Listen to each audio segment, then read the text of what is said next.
Hi everyone. Let me introduce how should we use the Redis as a vector database using in the machine learning. First, let's understand the Redis. Redis is an open source key value storage system, often used as a database, cache, and message broker. It is known for its high performance and flexibility, especially when handling large amounts of data. Redis supports various data structures, such as strings, lists, set, and hash tables. This makes it highly suitable for storing and retrieving different types of data, including vector data. In the context of the vector database, the most important aspect is understanding how Redis handle these data structures. For instance, you can use strings to store serialized vectors or hash tables to store vectors along with their metadata like labels or other relevant information. And then let me introduce the vector database concept. The main advantage of vector database is their ability to efficiently handle large amount of high-dimensional data. This is particularly important in machine learning applications. For example, in text analysis, words and phrases can be converted into vectors, which can be then used to train models or search for the most relevant content. Also, we can use it to store the vectors for the images.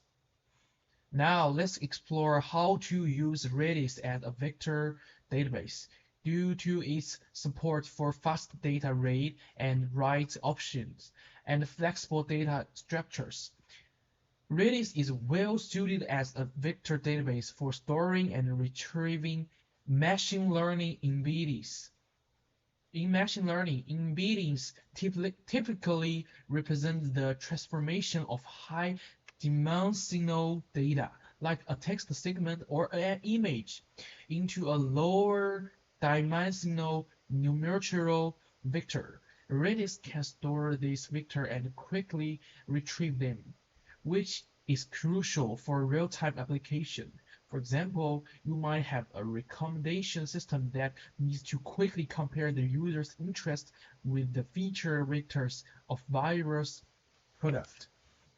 Using Redis, you can store these embedded vectors as a string or in hash tables, and then quickly retrieve and compare them to implement features like personalized recommendations and content discovery.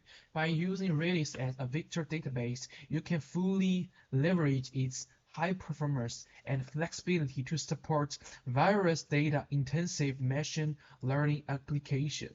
Now, let me show you how should we use the code. How should we exactly use the Redis to store the data, the vector data. First, we should import this JSON and Redis into the code, and then we should, in this case, we will use a model called VGG16. It's a very known model to process the image. So first, we will load the pre-trained VGG16 model, and then we will load and pre-process the image. So this is the function we use to process the image and then make it to a more processable data we can use.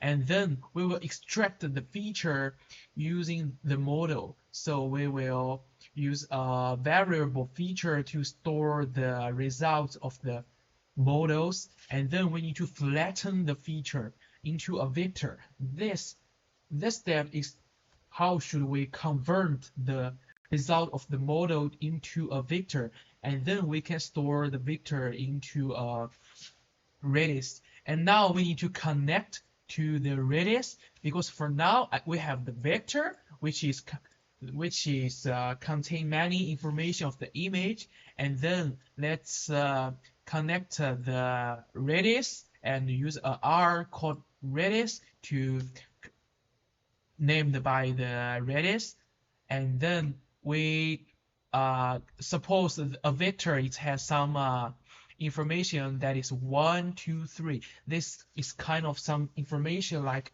maybe first two is the image's position, and the third one may be the color of the image.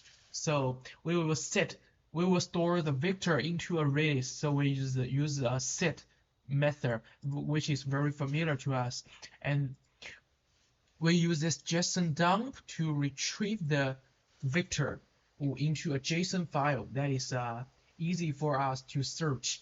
And when we done this one, and we can then search the vector from the Redis, use this method. So we like we use a load to like make the JSON file, make the vector to a more readable JSON file. So this is what we have got. It's a retrieved vector. And then if we want to use it to train our model or do something, so this step, we use this step here to just print this vector, like print it. But in the reality, we will often to continue use this data to train our AI or something. So this step we can do whatever we want, and we can just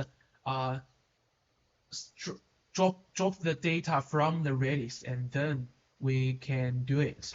So that is how we use Redis as a vector data using when applying the machine learning. Thank you for watching.